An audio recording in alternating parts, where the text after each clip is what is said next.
Most welcome student, most welcome. Target NEET biology. हर एक जंग, चाहे वो फौजी के लिए हो या किसी के लिए हो, जब तक तुम्हारे पास स्ट्रेटेजी नहीं होती तब तक उसको जीतना इतना आसान नहीं होता। तो हमारे लिए भी ये नीट बायोलॉजी, उसको टारगेट करना, उसको क्रैक करना एक जंग की तरह है। अगर जंग में हम जीतना चाहते हैं तो उसके लिए बेस्ट स्ट्रेटेजी होनी चाहिए। Yes, through this video we're going to be understand what should be the best strategy to target the NEET biology with the Professor B's positive way.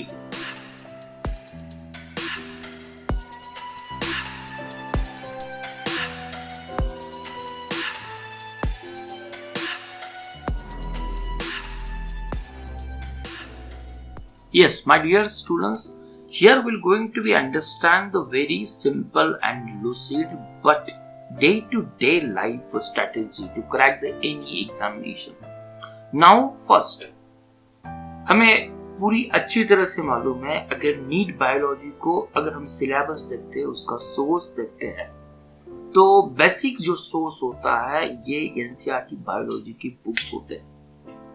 At the same times हम ये भी जानते हैं कि almost more than 50%, even sometimes also 60 to 70% used to be come from the NCERT books. So remaining for the 20% question, we use the number of a reference book. Reference book, there is the no, we can be say the no minimum, or there are the number of a reference book. Some students will going to refer the two mans. Biology is also, even some students recommended, yes, I am very comfortable with the Dinesh. Number of things which is mentioned very clearly in a Dinesh also. Some students said no, use botany for the Ansari. Very clearly it mentioned. Or some students, yes, Pradeep, books for objective biology is a choice of questions. Even someone going to for the G.R. Batla's book also. But my dear friends, you can use this number of reference book when you are the comfortable with the NCERT. NCERT 12th standard and NCERT 11th standard. If you need a number of revision, then you can go for the reference book. Reference books is definitely, they are the very essential. They can give the number of age marks to you. But unless and until you are your foundation for the biology or NEET examination is to be going to be only from the NCERT books. Yes, तो ये first strategy होगी आपके लिए, सबके लिए, कि first आपको NCERT को ही ज्यादा वेटेज देना है। इसलिए वेटेज देना है कि 60 to 70 questions at the same times it apply used to be comes from the NCERT books. तो ये फर्स्ट सिंपल स्ट्रेटेजी आपके साथ मैंने डिफाइन की। नेक्स्ट स्ट्रैटेजी होती है, बुक्स को तो रेफरेंस ले लिया, एनसीईआरटी को मुझे फॉलो करना है। नेक्स्ट स्ट्रैटेजी होती है कि सिलेबस को मुझे देखना पड़ेगा कि बॉटनी का सिलेबस क्या है, मेरे लिए जूलॉजी का सिलेबस क्या है। Just this is a video in our NEET biology section, you just go through unit is mentions that, at the same time chapters is mentioned for the botanies also. The same case with the zoologies also. Each and every unit from the 11th standard, each and every unit and chapter from the 12th standard, again its content is very well explained. Yes, my dear friends, syllabus को मत करना, ये हमारी next strategy होगी. Unless and until we are not thorough with the syllabus, we cannot go ahead with the our next point or next we can be say study movement also. Next हमारे लिए strategy होगी, sir all the topics given should be covered thoroughly. तो या हमारे लिए topics है almost, अगर हम 11th स्टैंडर्ड देखते हो ना, तो 5 यूनिट्स है, 5 यूनिट्स में हमारे लिए 22 चैप्टर्स है, तो टोटल 22 चैप्टर्स है। अगर नेक्स्ट पॉइंट हम देखते हैं तो क्लास 12 अगर देखते हैं ना, उसमें तो 60 चैप्टर्स आते हैं, तो 60 चैप्टर्स लेकिन 38 चैप्टर्स आते हैं। We can not escape, you cannot have the excuse, चलो जेनेटिक्स में हम नहीं स्टडी करेंगे, या हम ये जरूर नहीं कह सकते कि बायोटेक्नोलॉजी का एप्लीकेशन हार्डली 1 or 2 क्वेश्चन आते हैं, या अगर हम देखना चाहते हैं कि नहीं यहाँ पे जो आता है ना TCS साइकिल, हार्डली 1 बार क्वेश्चन आए, we can forget or we can not have the control on. We cannot be, maybe there is no possibility in coming examination for my examination. TCS cycle is going to carry the 1 or 2 mark. Just keep it that path. No, we cannot take such type of the risk. जो भी अपने syllabus में 38 chapter के अंदर जो भी syllabus content mention किया हुआ है, we have to work on it, not just read out but thoroughly we have to cover it. Next question आता है कि यस, हम अकॉर्डिंग टू सभी 38 चैप्टर को कवर करने वाले हैं, we cannot take the risk out, लेकिन हमारे पास ये भी होना चाहिए किस चैप्टर्स को, किस सेशन को या किस यूनिट को सबसे ज्यादा वेटेज देना चाहिए। तो एनालिसिस ऑफ क्वेश्चंस पेपर, मैं एनालिसिस ऑफ क्वेश्चंस पेपर लेता हूं तो मुझे समझ में आता है कि यस, यहाँ 11th स्टैंडर्ड प्लांट फिजियोलॉजी और ह्यूमन फिजियोलॉजी ज्यादा चमक रहे हैं, ज्यादा कुछ वेटेज दे रहे हैं, तो उनके ऊपर मेरा भरोसा होना चाहिए। उसी तरह से अगर मैं क्लास 12 की मैं बात कर लेता हूं तो मुझे समझ में आता है कि यस, रिप्रोडक्शन और genetic revolution going to be very important chapter. तो 38 चैप्टर को मुझे कवर तो करना है, लेकिन 38 चैप्टर्स में मेरी स्ट्रेटेजी ये होनी चाहिए कि लास्ट ईयर के क्वेश्चन पेपर एनालिसिस करके मुझे वेटेज समझ में आता है कि यहाँ पे जेनेटिक्स और इवोल्यूशन के लिए ज्यादा वेटेज है, तो मुझे फर्स्ट प्रेफरेंस उन चैप्टर को देना चाहिए, उसके ज्यादा से ज्यादा एमसीक्यू मुझे सॉल्व करना चाहिए। The same case with the plant physiology और एनिमल फिजियोलॉजी के बारे में हम बात कर लेते हैं। नेक्स्ट आता है कि utilize online resources to fill the learning gap. तो हमारे लिए यूटिलाइज द ऑनलाइन सोर्सेज, तो रेफरेंस बुक है, हार्ड कॉपीज है, at the same time number of channels है, जिस तरह से मेरा यूट्यूब चैनल्स है, अदर भी नंबर ऑफ चैनल्स है, मॉक इंटरव्यूज है, इंटरव्यू नहीं कहूंगा मैं जरूर, यहाँ पे मॉक एमसीक्यूज है, ऑनलाइन टेस्ट भी है, ऑफलाइन टेस्ट भी है, आपके भी कुछ क्लास चलते हैं। तो ये ऑनलाइन रिसोर्सेस होते हैं, तभी आपको यूज करना है। For example, just take the example, अगर हम प्लांट हार्मोन पढ़ रहे हैं, अगर प्लांट हार्मोन के बारे में if we are does not understand parthenography का मतलब क्या होता है, अगर फोटोट्रोपिज्म का मतलब क्या होता है, then you can go for the online sources. यहाँ ऑनलाइन सोर्सेस के कुछ एडवांटेज है, एट द सेम टाइम कुछ डिसएडवांटेज होते हैं कि they are thoroughly given or they are not targeting NEET examination, they are targeting maybe SSC biology or maybe for the general knowledge or maybe they are targeting for the research purposes also। तो हमारा target NEET botany या zoology है, हमें बाकी किसी exam की हम तैयारी नहीं कर रहे। तो ऑनलाइन यूटिलाइज सोर्स आपको यही करना है, जो पॉइंट आपको समझ में नहीं आते 2 बार 3 बार पढ़ के, तो शायद ऑनलाइन वीडियो आपको गाइड कर सकते हैं, लेकिन हम उससे गुमराह नहीं होना चाहिए। हमारा टारगेट हमें बिल्कुल भूलना नहीं है, हमें नीट बायोलॉजी को क्रैक करना है। नेक्स्ट आता है कि बायोलॉजी अगर सब्जेक्ट आता है तो यहाँ डायग्राम और डायग्राम के बाद उसको कलरिंग करना, उसको डायग्राम को निकालना, या एमसीक्यू तो क्वेश्चंस पेपर है। बहुत से बच्चे लोग मुझे ये पूछते हैं कि सर एमसीक्यू है तो क्यों डायग्राम निकालने की जरूरत है। मेरे प्यारे दोस्तों, डायग्राम से हमारा कंसेप्चुअल क्लैरिटी, उसके डायग्राम को जो फ्लो डायग्राम्स होता है उसका सीक्वेंस जो होता है ना, वो हमें अच्छी तरह से समझ में आता है। हमारा फाउंडेशन क्लियर करने में डायग्राम प्ले करती है, बहुत बड़ा इंपॉर्टेंस काम करती है। तो डायग्राम को तो जरूर ड्रॉ करना चाहिए, उसकी रिवीजन करना चाहिए और उसके बाद उसकी रेगुलर रिवीजन करनी चाहिए।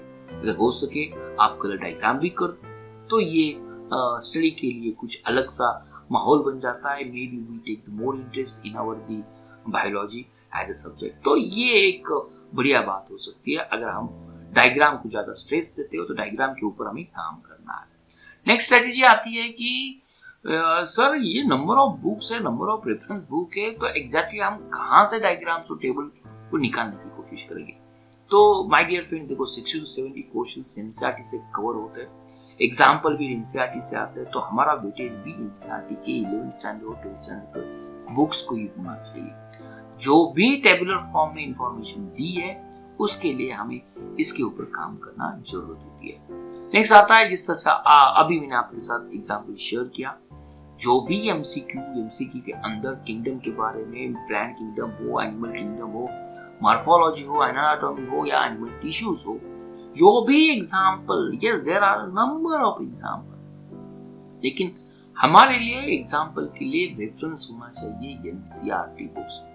We can not refer, yes you can refer, लेकिन क्वेश्चंस आने की पॉसिबिलिटी जो होती है वो एनसीईआरटी बुक से होती है, तो हमें एनसीईआरटी बुक्स को यहीं पे रेफर करना पड़ता है। नेक्स्ट आता है कि कुछ बच्चों के लिए कुछ सेक्शन बहुत स्ट्रांग होते हैं, मे भी कुछ बच्चों के लिए प्लांट फिजियोलॉजी थोड़ा सा डिफिकल्ट लगता होगा, कुछ बच्चों के लिए बायोटेक्नोलॉजी डिफिकल्ट लगता होगा, कुछ बच्चों के लिए इकोलॉजी एनवायरमेंट सेक्शन थोड़ा सा डिफिकल्ट लगता होगा। सर पॉल्यूशन में समझ में आता है, लेकिन सिलेबस तो बहुत इंपॉर्टेंट है। तो क्या है, what you are, where is your strong point, where is your strong unit, where is your strong chapters, आप एनालिसिस करो। जिस सेक्शंस के ऊपर आपको डर लगता है उसके ऊपर काम करो। अगर हमारे वीकर सेक्शन के ऊपर काम करते तो maybe after 2 or 3 revision continuous doing the practice we are going to overcome our fear of weakness. अगर वीकनेस का फियर हमसे चला जाता है ना, तो वो चैप्टर रिव्यूज यूनिट में हमारे लिए बहुत कॉन्फिडेंस होता है, और कॉन्फिडेंस हमारे जो स्ट्रॉन्ग सेक्शंस होते हैं ना उसमें बहुत बड़ा काम करने में, उसको हेल्प करने में, मदद करने में एक शामिल हो सकता है। नेक्स्ट आता है कि टेबल्स और चार्ट। टेबल तो चार्ट सर एनसीईआरटी बुक्स में दिए हुए, तो टेबल्स और चार्ट निकालने की क्या जरूरत है, ये बात नहीं होती मेरे बच्चे, मेरे प्यारे बच्चे लोग। जब तक अपने पर्सनल नोट में अपने हैंडराइटिंग से जब तक टेबल्स और चार्ट नहीं होते तब तक वो कंसेप्ट समझने में हमें भी थोड़ी दिक्कत हो सकती है। तो इट इज माय रिक्वेस्ट, अगर नीट बायोलॉजी को क्रैक करने की बेस्ट स्ट्रेटेजी की नंबर ऑफ मेथड्स है, लेकिन अपनी हैंडराइटिंग, अपनी पर्सनल नोट, चाहे वो टेबल्स हो या चार्ट हो, अपनी नोट्स अपने हाथ से निकलना, ये एक बेस्ट स्ट्रेटेजी होती है। नेक्स्ट स्ट्रेटेजी आती है जो यहाँ पे मैंने दोनों जगह पे मेंशन की हुई है कि जेनेटिक्स, अगर ये चैप्टर्स को हम देखना चाहते हैं तो most of the times analysis करते हैं ना, तो पेडिग्री एनालिसिस में या जेनेटिक कॉम्बिनेशन जो डायहाइब्रिड प्रोसेस का होता है, at the same time most of the biotechnology, उसका एप्लीकेशन समझने के लिए हमारे पास सेंट्रल डोग्मा का डीन होना चाहिए। तो दिस इज वेरी प्रिपेयरिंग और may be the very important part. शायद किसी लोगों के लिए ये चैप्टर नहीं हो सकता, किसी लोगों के लिए शायद हम कहते हैं कि एनिमल फिजियोलॉजी हो सकता है, किसी लोगों के लिए सेंट्रल नर्वस सिस्टम हो सकता है। तो जो चैप्टर्स आपको लगता है कि एक सीक्वेंस के साथ होना चाहिए, किस चैप्टर की रिवीजन करना चाहिए, जिस तरह से जेनेटिक्स का एग्जांपल दिया। और नेक्स्ट पार्ट आता है कि अपने नोट्स खुद की होनी चाहिए। तो अगर हम नोट्स बना देते हैं ना, तो at the time of the example, at the time of the examination it becomes very easy. अगर इस नोट के साथ अगर आप कलर कॉम्बिनेशन यूज कर लेते हो या कलर कॉम्बिनेशन के साथ हम पेंसिल से डायग्राम का यूज कर लेते हो ना, तो ये पूरी बॉटनी के नोट या पूरी यूनिट के नोट, पूरे चैप्टर के notes according to that you can be sort out. तो ये टोटली आपके ऊपर होता है। यूनिट वाइज आप नोट्स निकाल सकते हो या चैप्टर वाइज आप नोट्स निकाल सकते हो, लेकिन नोट्स का मतलब ये नहीं होता कि ईच एंड एवरीथिंग। नोट्स का मतलब ये होता है कि एग्जाम के पहले I must be able to cover each and every section from it. तो नेक्स्ट आता है, ये उसे हम बिल्कुल भूल नहीं कर सकते कि यहाँ पे हमारे लिए नंबर ऑफ बुक्स है, लेकिन जो भी हम प्रैक्टिस करना चाहते हैं तो एनसीईआरटी बुक्स ये स्टैंडर्ड रेफरेंस बुक होते हैं। तो ये एनसीईआरटी के जो भी एमसीक्यूज होंगे, जो भी डिस्क्रिप्टिव क्वेश्चंस होंगे, सब्जेक्टिव क्वेश्चंस होंगे, डिस्क्रिप्टिव और सब्जेक्टिव क्वेश्चन डेफिनेटली हमारे बोर्ड एग्जाम के लिए काम तो जरूर हो सकता है, लेकिन एमसीक्यू क्वेश्चंस हमारे लिए नीट एग्जाम के लिए playing the very important role. तो फर्स्ट एनसीईआरटी बुक्स के जो एग्जाम्पलर्स है, जो प्रॉब्लम और सॉल्यूशन है, उसे हमें फॉलो करना चाहिए। तो मार्केट में आप देखो एमटीजी का भी एनसीईआरटी फिंगरप्रिंट्स है, ऑब्जेक्टिव क्वेश्चन है, वो भी मार्केट में अवेलेबल है। या there are the number of books as like this one. You can go ahead, you just check out and just find out which books are the more good one. वहां पे अगर explanation दिया हुआ है अच्छा, तो यू कैन गो अहेड। लेकिन first हमारे लिए प्रेफरेंस ये होना चाहिए। ये अगर आपको समझ में आता है तो definitely you can work out, it becomes very easy to understand. Next आता है कि मॉक टेस्ट। मॉक टेस्ट का मतलब ये नहीं होता कि हमें सिर्फ प्रैक्टिस करनी चाहिए, जस्ट चेक कर लो। ऑफलाइन है तो ऑफलाइन मोड में आपकी मॉक टेस्ट होनी चाहिए। मॉक टेस्ट होने के बाद खुद को जरा एनालिसिस कर लो, कहाँ पे गलत हो चुका, at the same time may be suppose during the pandemic situation अगर ऑनलाइन होता है तो ऑनलाइन देखो, लेकिन अगर ऑफलाइन होता है तो आपका मॉक टेस्ट उसका प्रैक्टिस भी ऑफलाइन होना चाहिए। और मॉक टेस्ट देते वक्त आपका सबसे इंपॉर्टेंट ध्यान ये होना चाहिए, यहाँ पे आप देखो almost we will going to have the 90 questions. अगर हम पूरे क्वेश्चंस को देखते हो, नीट एग्जाम को अगर देखते हो ना, 180 क्वेश्चंस होते हैं। 180 क्वेश्चंस के लिए कितना टाइम होता है? 3 आवर का टाइम होता है। 3 आवर का टाइम होता है almost we have the 180 minute. तो यहाँ एक्यूरेसी भी चाहिए। एक्यूरेसी किस लिए चाहिए? अगर एक्यूरेसी नहीं होगी तो नेगेटिव मार्किंग है। तो ऑनेस्ट कहाँ पे होना चाहिए? मेरे ऑप्शन में ऑनेस्ट होना चाहिए, लेकिन time management also playing the important role. अगर आपका पूरा सिलेबस हो जाता है ना, तो सिलेबस होने के बाद हमारे लिए ध्यान यही होगा मॉक टेस्ट के ऊपर हमें काम करना पड़ेगा। नेक्स्ट आता है कि ये जो कुछ स्ट्रैटेजी है, ये strategy definitely not playing the preference first second third, ये स्ट्रैटेजी होनी चाहिए। लेकिन मेरे प्यारे बच्चों, यहाँ सबसे इंपॉर्टेंट चीज होती है, अगर हमें स्टडी करने के लिए जो इंस्पिरेशन मिलता है, वो मोटिवेशन मिलता है, हमारे अंदर से मिलता है। हमारे अंदर से मिलता है, मेरे हमारे मन से मिलता है। अगर मन को खुश रखना है, मन को एक पावरफुल बनाना है, तो कुछ अलाइड फैक्टर्स होते हैं, कुछ एक्सेसरी फैक्टर्स होते हैं। उसमें सबसे इंपॉर्टेंट फैक्टर आता है म्यूजिक। अगर आपको कोई भी म्यूजिक अच्छा लगता हो, मे बी वेस्टर्न म्यूजिक हो, क्लासिकल म्यूजिक हो, या बॉलीवुड म्यूजिक हो, कोई भी अपनी वर्नाकुलर लैंग्वेज का म्यूजिक हो, और may be whatever you feel the spiritual songs also, you can go ahead. There are a number of video like meditations also, pranayam also, yoga asana also, you can go ahead. Definitely it will be boosting your energy।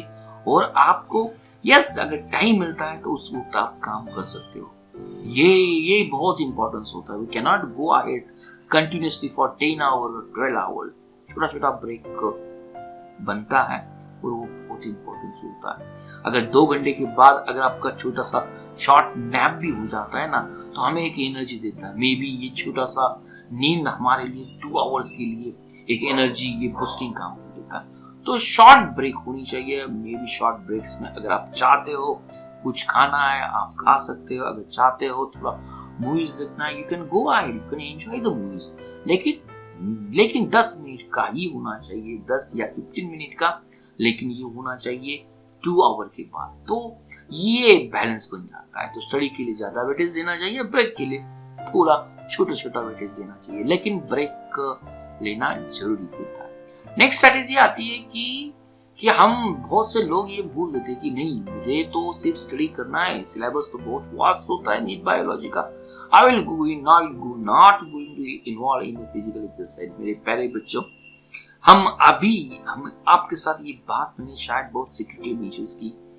Study करने के लिए हमारे पास जो motivation मिलता है मन से मिलता है, और मन को फ्रेश रखने के लिए जो सबसे इंपॉर्टेंट काम होती है, ये फिजिकल एक्सरसाइज होती है।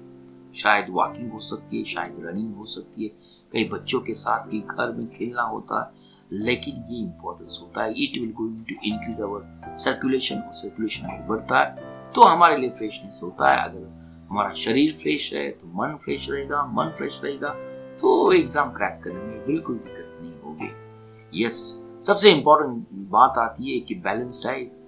देखो, जितना डाइट हमारे लिए बैलेंस होगा, नेचुरल होगा, not only during the examination time but throughout the whole day preparation, तो हमें एनर्जी मिलती है। जो हम खाते हैं वही हम सोचते हैं। तो बैलेंस डाइट, जहाँ पे फ्रूट होगा, ड्राई फ्रूट होगा। अगर आप नॉन वेजिटेरियन से, you can have small snack also.